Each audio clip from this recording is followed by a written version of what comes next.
A golden sunrise glows on a low horizon. In silhouette, in the foreground, a canopy or rooftop supported by 4 tall slanting pillars. Beneath the canopy, craggy shapes. The sun shimmers in the distance. Nearby, autumn singers perform percussive music. We identify and know this place as Sivanivaki.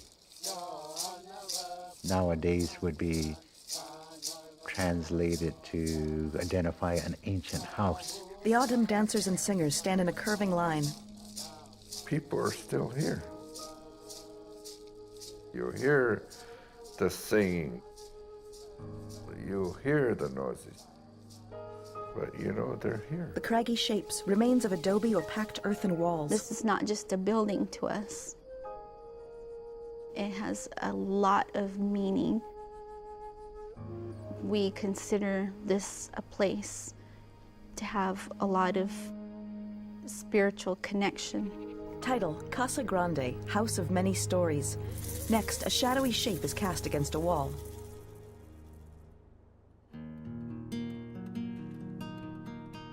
In 1694, a Catholic priest was the first European to see these ruins. Narrated by Adam Beach.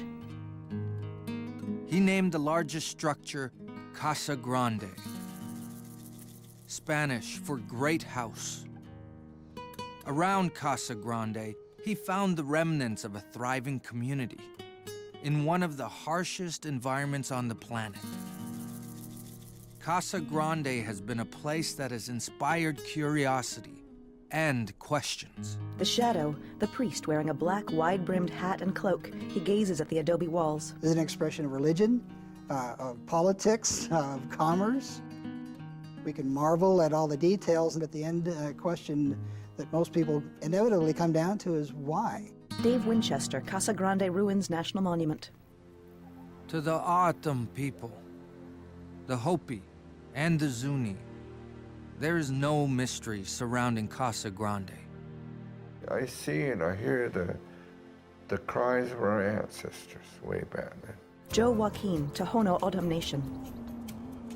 We were created here on this earth by our spiritual leader called Iitoi, who took clay and the sap of the creosote bush, formed the earth, took the clay out of there, and created us as human beings.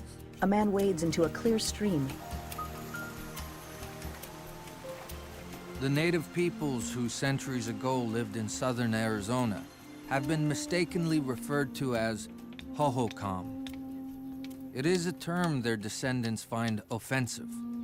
Today, a more respectful term is ancestral Sonoran desert people. Tall cacti in the desert landscape, then ancestral men run holding spears.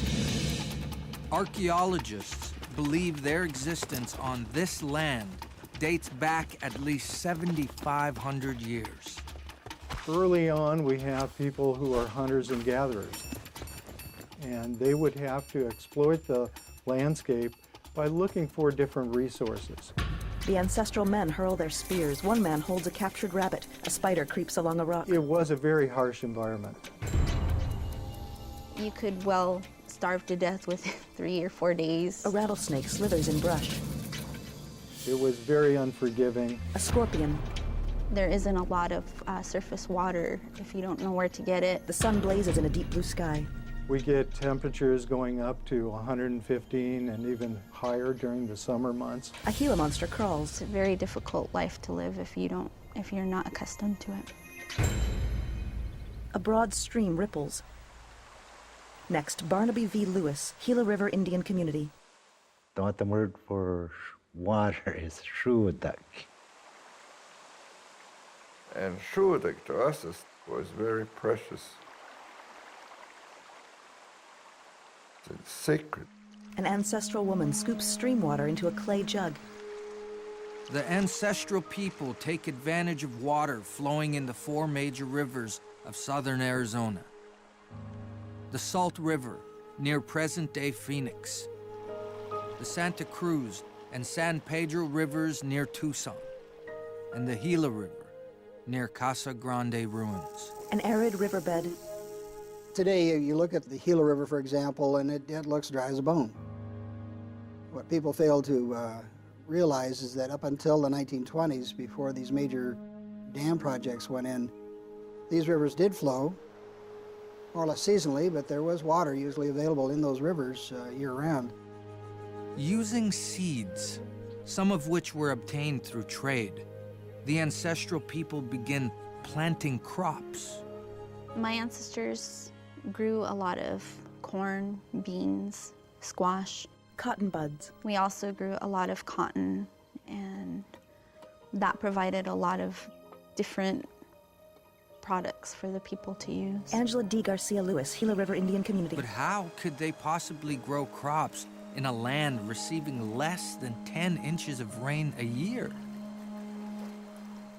During the transition from foragers to desert farmers, the ancestral people looked to the rivers and began bending them to their will. I think people understood they're at a point where we either need to get this water on this land or we're all gonna die. Jacob Butler, Salt River Pima Maricopa Indian Community. When we think about these people, we often think of them as being primitive, Dr. Jerry Howard, archaeologist. but they did have one thing that we all have, and that really is the magic of the human mind. To dig irrigation ditches, the ancestral peoples have only stone and wooden tools. Traditionally, the three main tools was the digging stick, the planting stick, and the hoe. Ancestral men dig a furrow, then water flows along its path. There was no shovels, no steel, and people haven't found any kind of wheels or any kind of like carts or anything that would haul large objects away. Nor did they have draft animals. Dr. Douglas Craig, archaeologist. They didn't have cattle or oxen or horse. A lot of what they did was on their own backs. These canal systems and networks were monumental works of both labor and engineering. The amount of work that went into them is just phenomenal. A map, the Gila River. In time, their crude ditches along the Gila and other rivers evolved into the largest, most complex, and most technically engineered of all prehistoric canal systems in North America. At Casa Grande and other areas, irrigation completely transformed the landscape. It went from the wild Sonoran desert environment into really a cultural landscape of agriculture. One of the preeminent irrigation communities was centered at the site of Casa Grande ruins. It was comprised of at least 7 separate residential compounds. At its peak, the community at Casa Grande was home to about 2,000 people. An ancestral woman crushes corn. Arizona's 4 O'odham tribes and 2 Pueblan tribes, the Hopi and the Zuni, trace their ancestors to the settlement at Casa Grande. From above, a recreation, several large compounds. Casa Grande in Hopi is called Nasavi, and the word Nasavi means the village in the middle of the valley. To the Hopi people, and specifically to the clans that came from this particular village, it's still a living monument to their history, to their emotion. Lee J. Kuanwisioma, Hopi tribes. Life at Casa Grande was much like a small town today. Women grind grain, a man crafts a bracelet.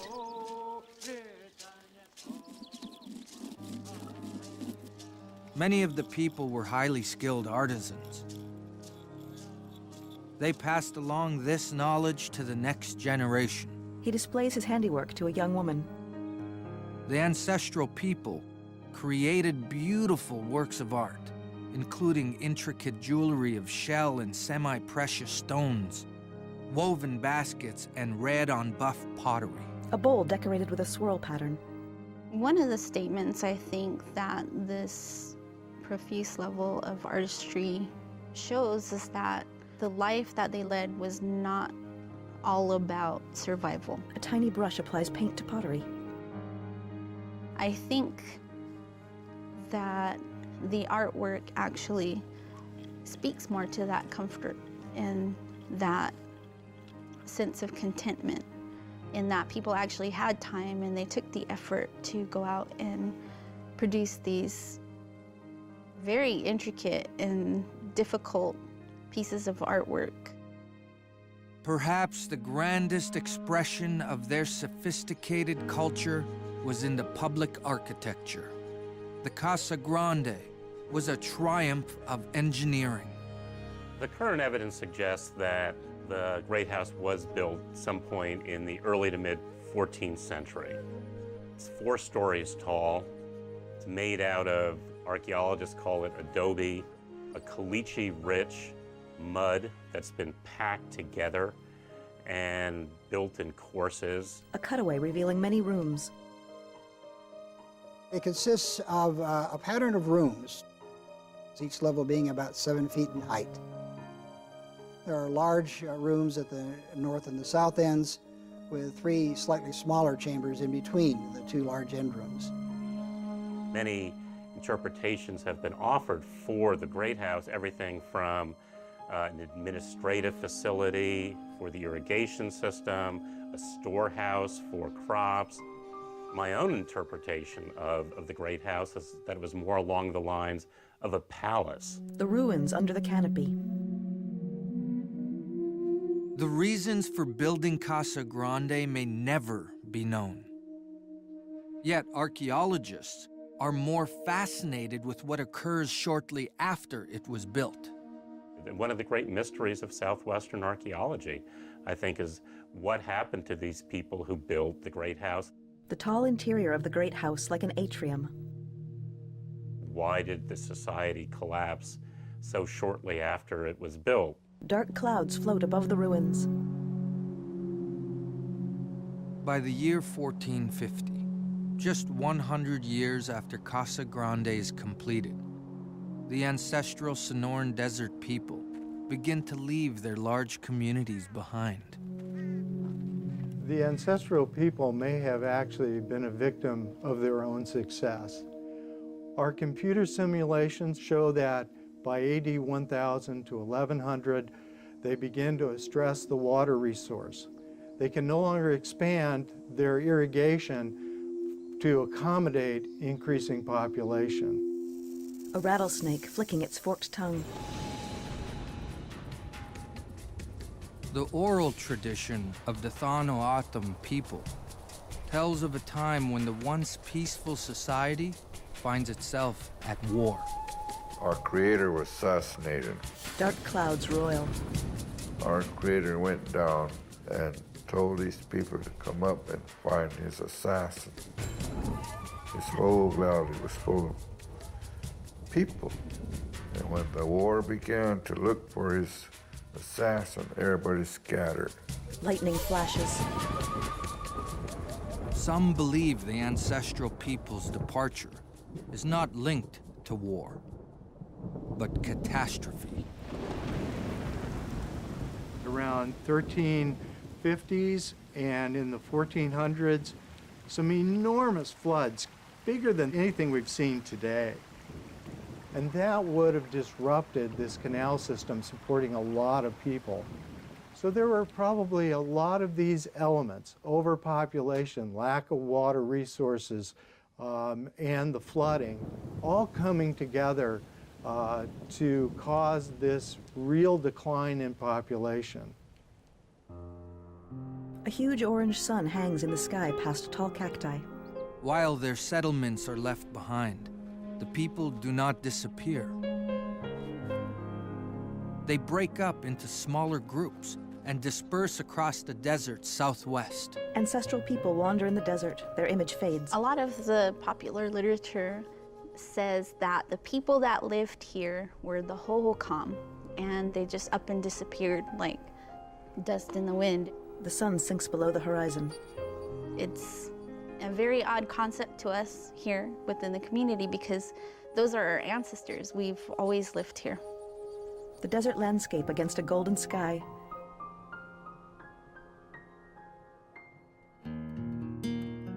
Next, 200 years later, in the ruins. Father Eusebio Francisco Quino arrived in 1694. A large silver cross hangs around his neck. In his writings, the priest likens it to a European palace.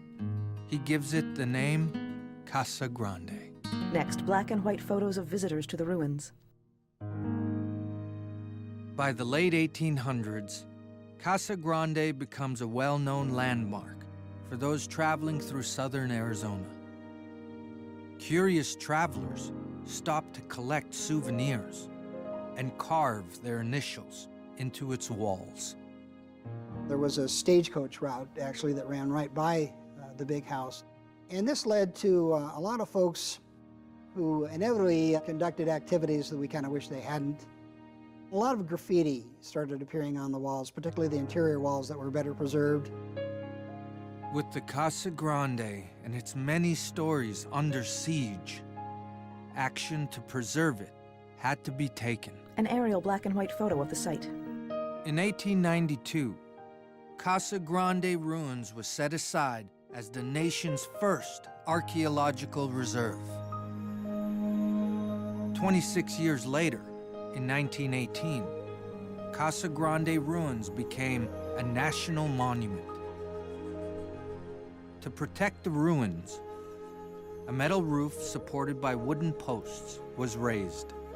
In 1932, another roof was built, one that remains to this day.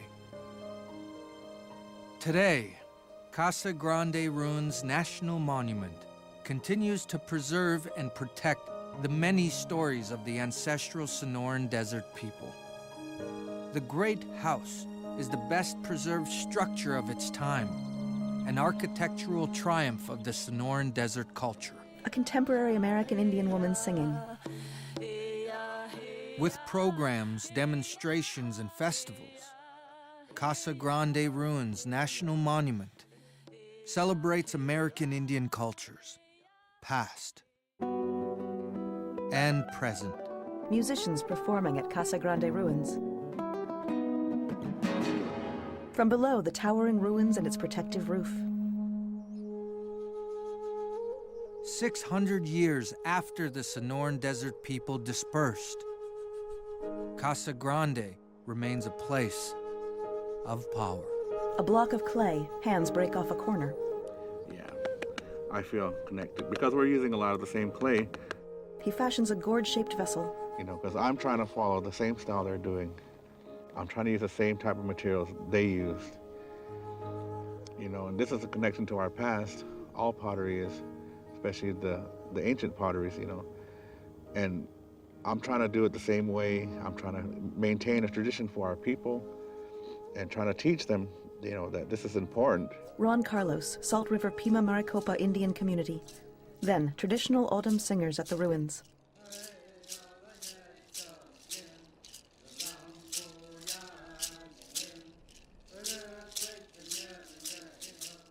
That is a place that the spirits dwell for me. That's a place that makes them real for me.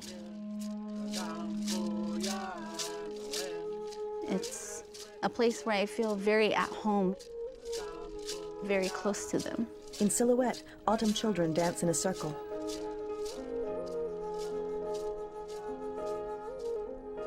There is something that connects me to the past, that I can go there and walk in my ancestors' footsteps, that there's something that withstood the centuries to today, so that I can go there and say my ancestors built this.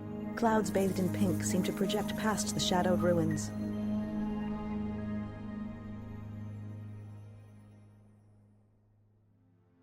With desert scenes in the background, credits appear, including producer-director Chris Wheeler, narrator Adam Beach, music score Peter Cater, flute performances and compositions Michael Graham Allen, editor Blair Custer, coordinating producer Holly Johnson, cultural advisor Angela D. Garcia Lewis, tribal consultants Jacob Butler, Ron Carlos, Joseph Joaquin, Lee Kuwanwi-Sioma, Barnaby Lewis, historical advisors Douglas Craig, Alan DeNoyer, Jerry Howard, Dave Winchester, executive producer Carol West.